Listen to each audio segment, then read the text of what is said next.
Saya mau cerita sebentar tentang khol. Dulu 84 guru saya Kiai Haji Maimun Zubair, semua mas saya se-Indonesia rawuh ke sini untuk muktamar, termasuk bapak kandung saya Kiai Haji Nur Salim ikut datang, ikut menyaksikan betapa pondok ini zaman itu masih Kiai As'ad jadi tonggak sejarah penting dalam NU, yaitu kembali ke Khittah 26. Kita tahu NU dulu itu ormas, kemudian era Gus Wahid jadi partai politik, era Gus Dur karena saran beberapa kiai, wafi muqaddimihim ada Kiai As'ad, Kiai Ahmad Siddiq dan beberapa kiai, kembali lagi ke Khittah 26, yaitu menjadi ormas, organisasi masyarakat yang menaungi, yang mengayomi, yang menganjurkan mazhab ahli sunnah wal jamaah. Tadi Gus Azaim cerita betapa pentingnya para pendiri, para muassis yang diibaratkan sebagaimana pohon. Saya masih ingat Dawe Mbah Mun. Saya nanti cerita mas saya sebentar, terus cerita kitab Al-Ataqoh As-Somadiyah dikarang Said Muhammad, fawaidnya maksudnya. Kalau Islam Arab, ini kata Mbah Mun, kalau Islam Arab itu contohnya kayak pohon kurma, jadi kuat, dan wajah tasbihnya itu di daunnya tidak jatuh. Tapi kalau Islam Indonesia kata Mbah Mun itu kayak padi, jadi ya agak doyong-doyong sedikit gitu. Jadi untuk menghadapi angin besar itu pilihannya dua, Anda kekar kayak kurma atau fleksibel kayak padi. Jadi ya doyong-doyong sidik gitu ya. Ada koruptor sowan, salam templeknya ya diterima gitu ya. Ada calon bupati cantik ya didukung, pokoknya agak-agak doyong gitu. Tapi baru kayak doyong itu nggak bisa roboh karena fleksibel. Jadi kazar in akhraja syatahu, jadi ada dua tamsil. Karena memang menghadapi orang fasik, orang dolim ini, kita sebagai ulama itu ya kebingungan. Ini mungkin Ki Afif bisa bahsul masail ini. Karena pertanyaannya gini, saya berkali-kali digojlok sama bapak saya, berteman orang fasik hukumnya gimana? Pasti dijawab haram. Tapi kalau pertanyaannya dibalik, membina orang fasik hukumnya gimana? Baik. Dan bisa membina kalau berteman.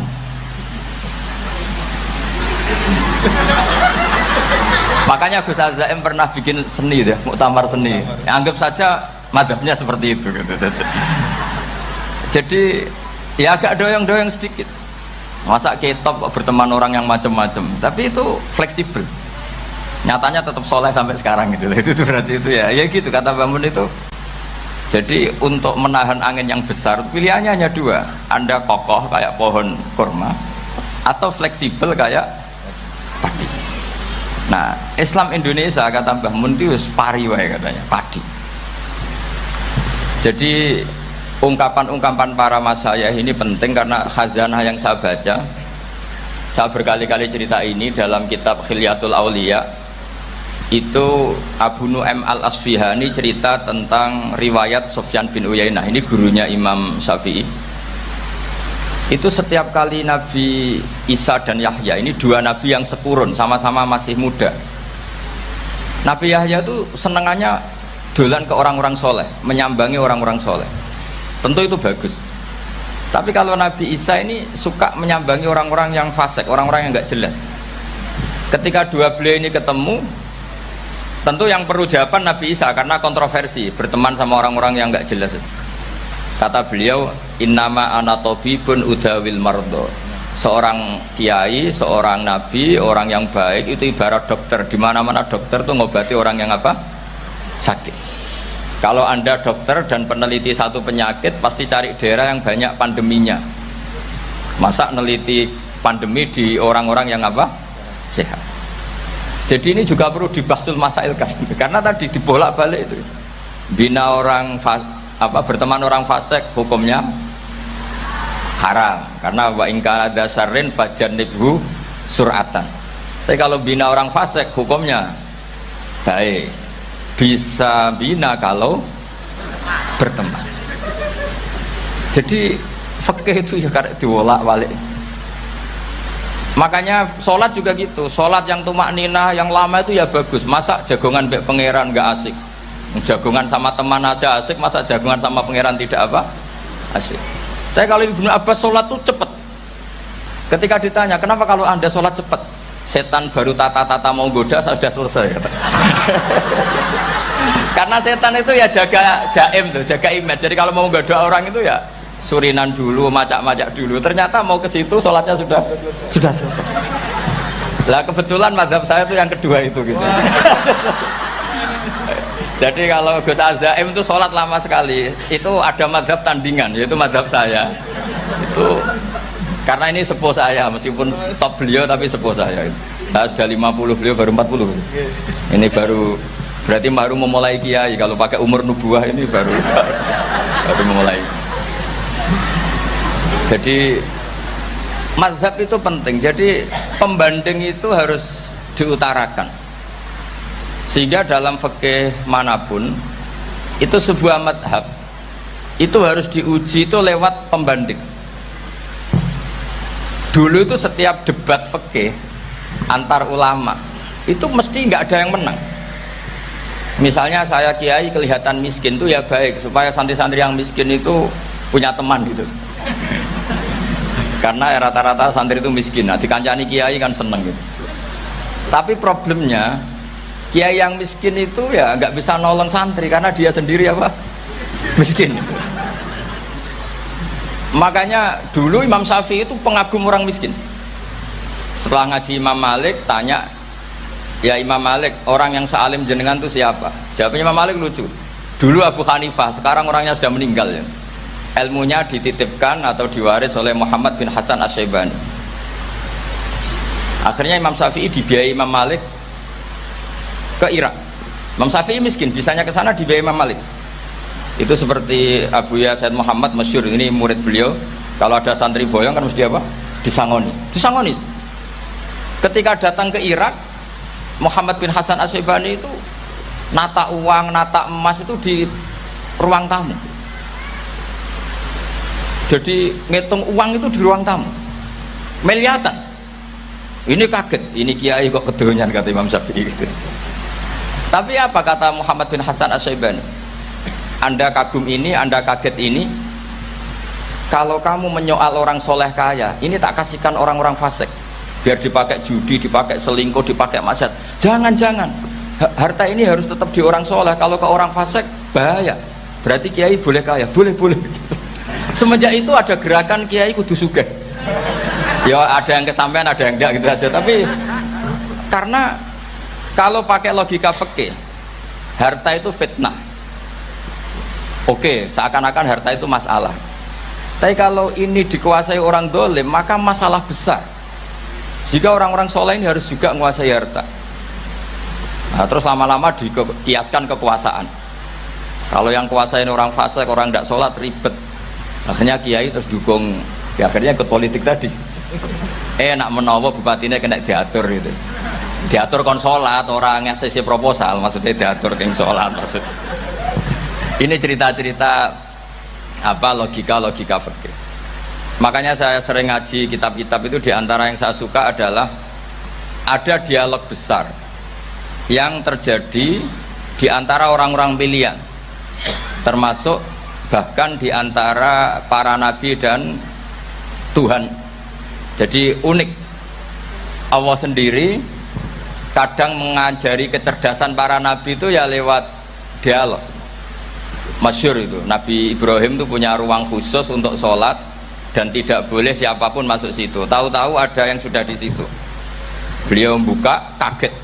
Siapa memberi izin ke kamu yang punya rumah ini? Saya yang punya rumah dan saya tidak memberi izin kamu. Yang memberi izin saya itu yang punya saya, kamu dan rumah ini. Yaitu Allah Ta'ala katanya. Wah berarti kamu malaikat dong? Iya saya malaikat Israel. Disuruh nyabut nyawa kamu kan? Ya agak sopan karena gak pernah mondok di Salafiyah gitu, namanya malaikat Israel itu. Itu akhirnya Nabi Ibrahim bilang, wah itu keliru, Anda pasti keliru.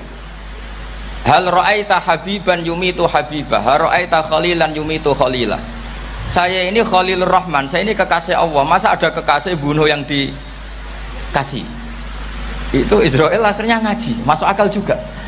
Ternyata perintah ini mungkin hoax ya, pokoknya dia terus mikir akhirnya. Iya ya, masa ini kekasih Allah kemudian oleh Allah dibunuh, dimatikan.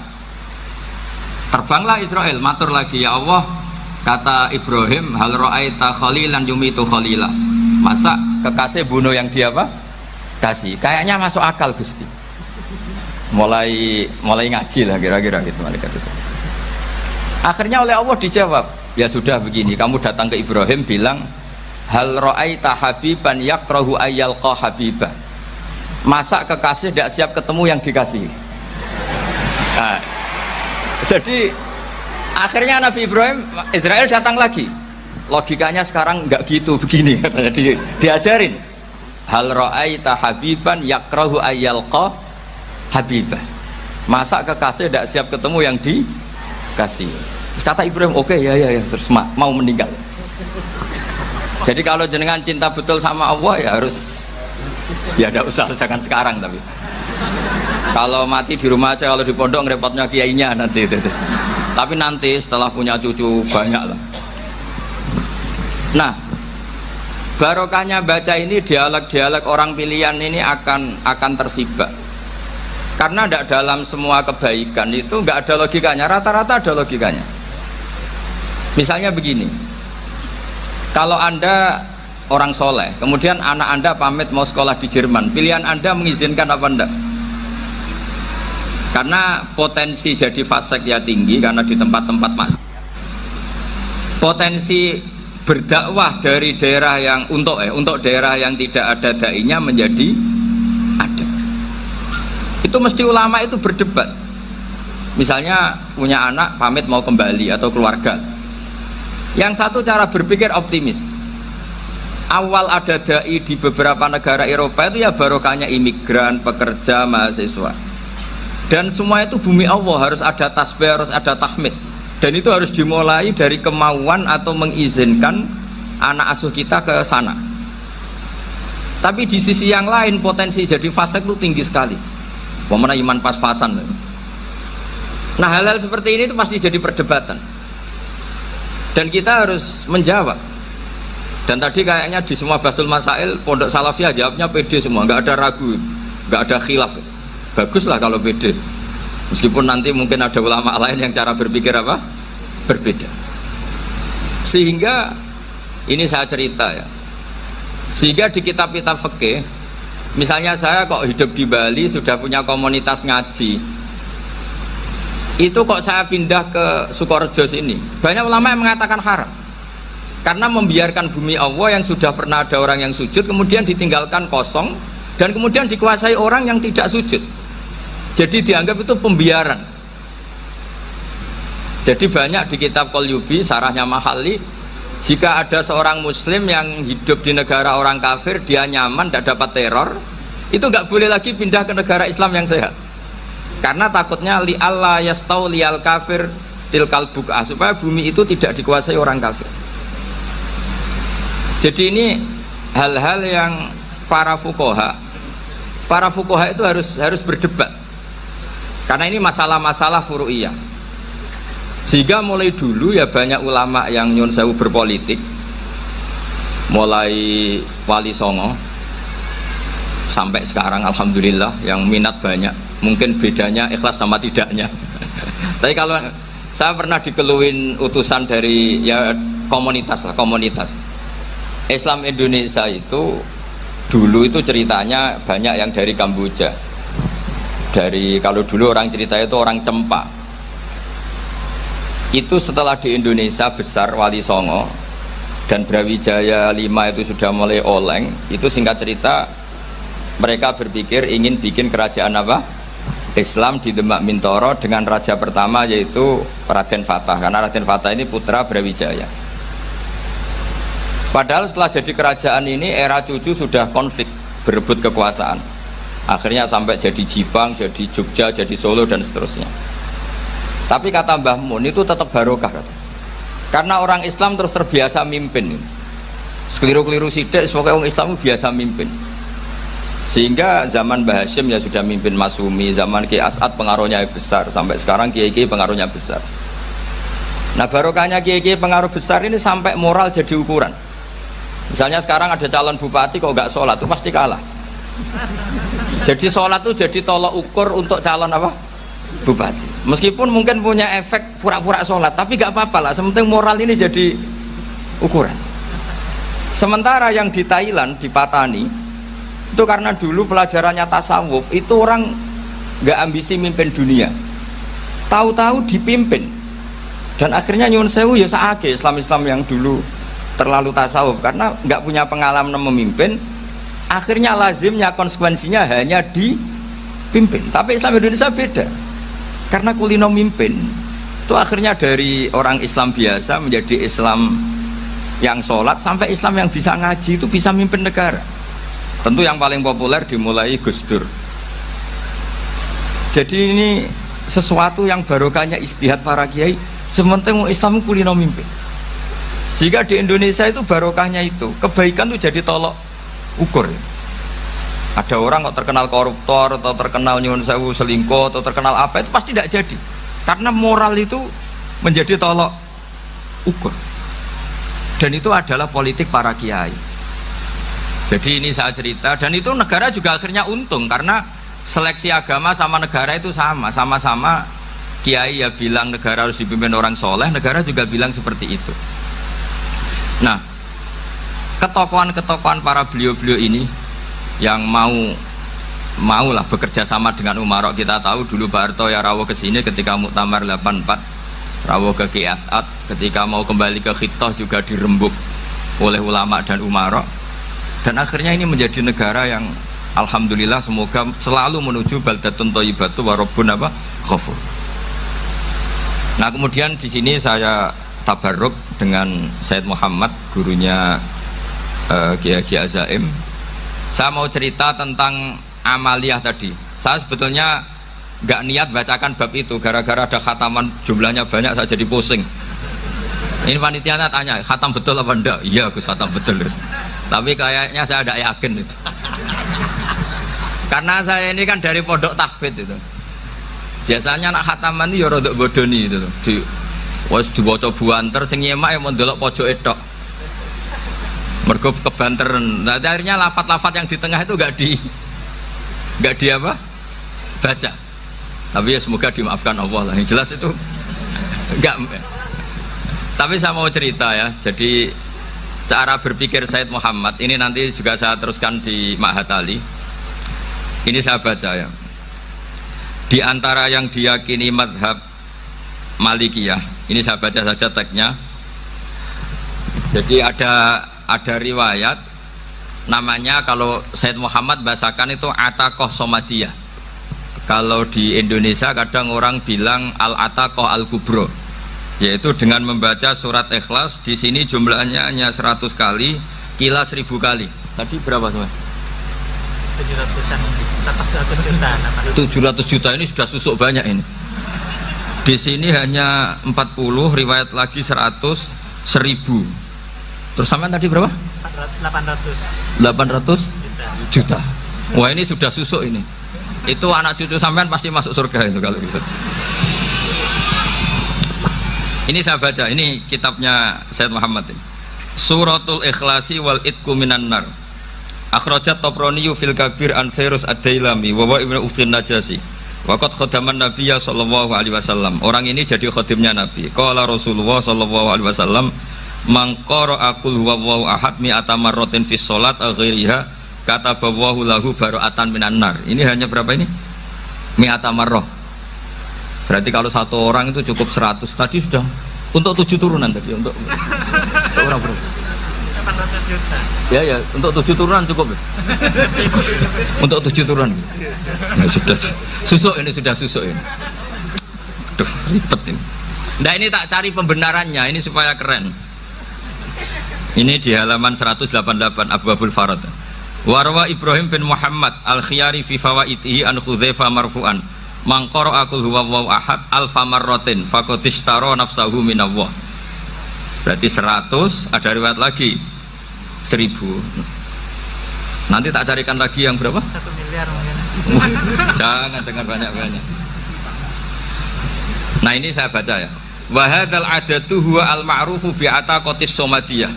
Wa qad nassa jama'atun mutaakhiril malikiyah ala istihbabi ataqatis somadiyah wa haddu ala qiraatiha wa istimaliha. Minhum Asy-Syaikh Abdus Salam Al-Asmar sak teruse ini. Jadi kullu haula'i istahabbu ataqatas somadiyah ma'atirafi ba'dihim kal misnawi bi syiddati fi hadisiha. I'timadan ala anna hadza minal fadha'il allati yutasahalu fiha. Faman sa'a yasta'milaha roja'a khusulama fiha fala ba'sa bidzalik ala syarti alla ya'taqida thubuta dzalika anin nabi sallallahu alaihi wasallam hatta la yaqa fil kitsbi alaihi. Jadi intinya itu silahkan Anda bikin jumlah sesuai versi Anda, yang penting Anda jangan kampanye kalau itu perintah Kanjeng Nabi Muhammad sallallahu alaihi wasallam. Karena kalau kamu atasnamakan Nabi kemudian jumlahnya sampai 800 berapa? 800 juta, berarti Nabi mengajarkan masyakoh pada umatnya. Jadi cukup yang riwayat itu di sini hanya 100 sama 1000. Jadi kalau jumlah tadi untuk 7 apa? Turunan. Jadi kamu harus ditutup dengan doa, ya Allah, semua itu bukan untuk saya tapi untuk 7 turunan. Tolong catat ya Allah. Karena itu. Jadi artinya gini loh ya, orang Indonesia yang sering mempraktekkan ataqosomadiyah itu bukan tanpa dalil. Ternyata dalam mazhab Maliki, saya masih ingat ketika mbah saya kandung, bapaknya bapak, asmane Mbah Nur Syam, itu wasiatnya minta dibacakan 4.000. Yang baca pas itu ya bapak sama anak-anaknya. Dan kemudian alhamdulillah zaman akhir itu mulai agak ngawur. Kalau ada acara itu wong liya kon maca anake mlebu metu gak melok maca. Itu keliru, saya jamin itu keliru. Saya sering kalau mimpin di rumah, kalau yasinan di tonggo-tonggo kok anaknya gak moco, saya keluar. Bapakmu wong liya kon moco, kata saya gitu. Jadi itu menurut saya itu yang jelas. Saya sampai ngisi begini, yang ada riwayatnya itu idza mata ibnu adam min qata amaluhu ila min salasin shadaqatin jariyah au ilmin yuntafa'u bi awaladin sholihin yatullah. Itu tidak ada di hadis au kiyayin sholihin yatullah, kata saya. Yang ada itu awaladin apa? Sholihin. Jadi anaknya harus ikut, kalau tidak ada usaha, kata saya. Akhirnya anaknya dawuh nggih Gus nggih. Wah, akhirnya tak kei jagung paling akeh, kula mendet sithik. Wong aku ora anake kok. Kadang-kadang enggak, orang lain baca buahnya anaknya mau mlebu metu mau enggak no tamu mbek rokokan. Itu harus ditobatkan itu. Keliru itu. Karena nasnya bukan au kiyayin sholihin tapi awaladin sholihin. Ini bukan provokator, ini memang ya seperti itu. Nah terus tentang tadi la ilaha illallah yang didawuhkan Gus Azaim, la ilaha illallah itu penting sekali. Cuma saya mohon itu dielmoni lah. Jadi dulu kalimat ini menjadi spesial karena dielmoni, karena dimulai dari fa'lam annahu la ilaha illallah. Terusannya ayat tuh wastaghfir li dzambika walil mu'minina wal mu'minat. Saya ulang lagi ya. Terusannya ayat tuh wastaghfir li dzambika walil mu'minina wal mu'minat. Makanya menurut mazhab Sadili, kamu disuruh baca la ilaha illallah dulu, jangan istighfar dulu. Saya ulang lagi ya. Dalam mazhab Sadiliyah itu la ilaha illallah dulu, nggak boleh istighfar dulu. Alasannya masuk akal. Orang yang kafir 70 tahun itu sekali baca la ilaha illallah itu langsung yughfar lahu ma qad salaf. Sehingga la ilaha illallah sendiri sudah punya kekuatan supaya dosa kita diampuni. Qul lil ladzina kafaru iyantahu yughfar lahum ma qad salaf. Cara menghentikan kekafiran gimana? Dia melafadzkan la ilaha illallah. Ini kalimat yang begitu saktinya sampai orang yang kafir puluhan tahun itu dosanya semuanya terhapus hanya karena melafadzkan la ilaha illallah. Nah, makanya kata Abdul Hasan Asyadili wastaghfir li dzambika ay biadil kalimah. Seseorang sah di istighfar itu kalau melafadzkan la ilaha illallah. Misalnya ada orang kafir mati kafir, sah nggak anak cucunya mengistighfari dia? Tidak sah karena belum melafadzkan la ilaha illallah. Makanya kata Abdul Hasan Asyadili wastaghfir li dzambika ay bihadil kalimah. Sehingga lafadz ini spesial betul. Tapi kadang-kadang beberapa mursyid cara berpikir lain. Ini kalimah thayyibah harus dibaca orang suci, sehingga mendahulukan apa? istighfar untuk supaya pas ngelafatkan kalimat thayyibah sudah dalam keadaan apa? Suci. Itu juga masuk akal. Tapi secara meyakinkan saya sendiri lebih mengikuti manhajnya Abil Hasan Asyadzili karena alasannya tadi yang kafir puluhan tahun saja langsung luntur dosanya karena melafatkan la ilaha illallah. Artinya la ilaha illallah sendiri sudah bagian dari istighfar. Nah, ya tadi buktinya fa'lam annahu la ilaha illallah terus wastaghfir lidzambika walil mu'minin. Jadi orang sah diistighfari itu setelah dipastikan sah tauhidnya. Jadi setelah tauhidnya sah yaitu la ilaha illallah baru sah apa? Diistighfari. Sehingga orang kafir, saya ulang lagi, orang kafir yang mati kafir anak cucunya tidak boleh apa? Tidak boleh menistighfari. Terus saran saya kedua, la ilaha illallah itu filosofinya itu nafyun li uluhiyati ghairillah wa isbatun li uluhiyatillah wahdah. Filosofi la ilaha illallah itu gimana? Menafikan semua selain Allah itu tidak Tuhan dan hanya menuhankan Allah semata. Nah itu caranya gimana? Caranya kita harus terbiasa ini, karena tadi saya dibilangin panitia ini rata-rata mustameknya atau mustamiatnya ini santri.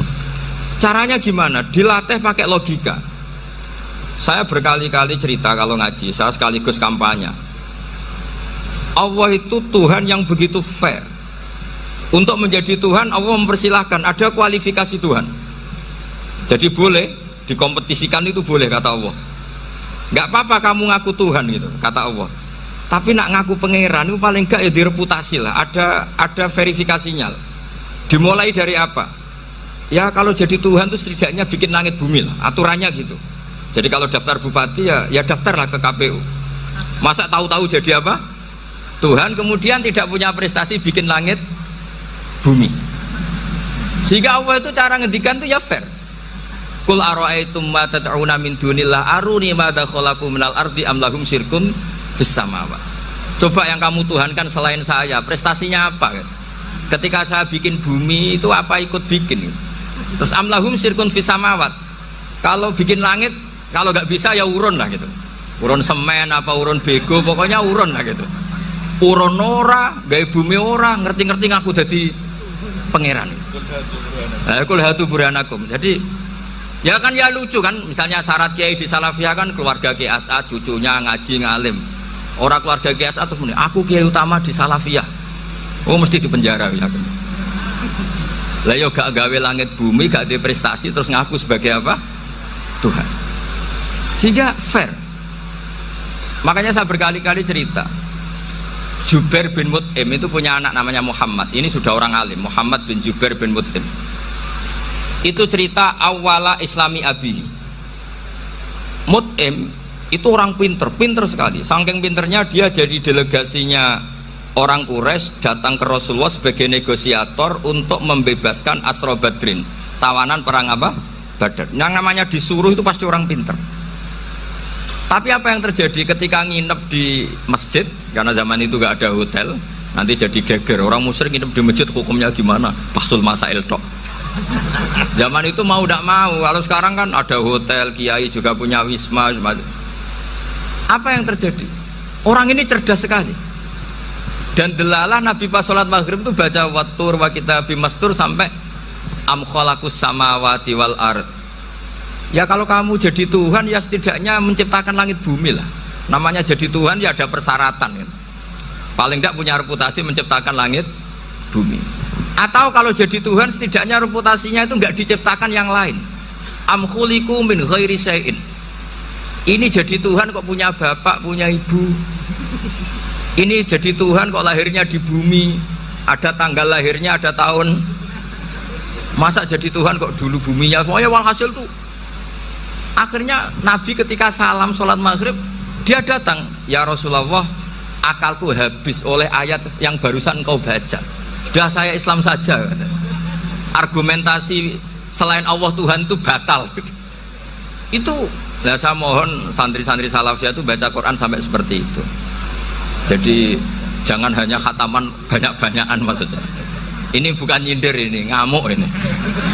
Jadi ya khatamannya tadilah 1000 atau berapa lah, jangan banyak-banyak. Juga kasihan malaikat yang nyatet kan. Wong baru subhanallah alhamdulillah aja di teks hadisnya abad al malaikah kan ditete. Itu baru subhanallah alhamdulillah itu sudah mencapaikan malaikat. Makanya saya wiridan tuh arang-arang kasihan malaikat karena nanti jadi itu ya ada madhabnya itu. Jadi kalau Gus Azaim sholat lama tak saingi sholat cepet tuh sama-sama ada madhabnya. Yang cepet kayak saya tadi, setan pas tata-tata mau goda pas rukuk saya sudah itidal, mau goda itidal saya sudah sujud, pusing dia. Tapi jangan tiru, ini madhab yang agak-agak khusus lah, sudah cara orang Madura agak khilaf khusus. Khilaf ya, khilaf ini agak khilaf ini sudah. Tapi saya ingin lah, sampean kalau ngaji Quran itu dilatih berlogika. Jadi Allah itu fair, nggak apa-apa kalian ngaku Tuhan tuh nggak apa-apa, tapi tunjukkan prestasi kamu apa. Aruni madza khalaqu minal ardi am lahum syirkun fis samawati am khalaqus samawati wal ard. Diulang lagi, am khuliqu min ghairi syai'in.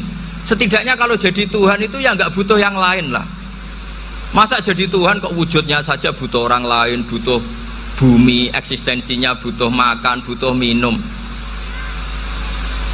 Makanya Allah cara meniadakan uluhiyah selainnya itu Allah itu redaksinya itu mengena sekali.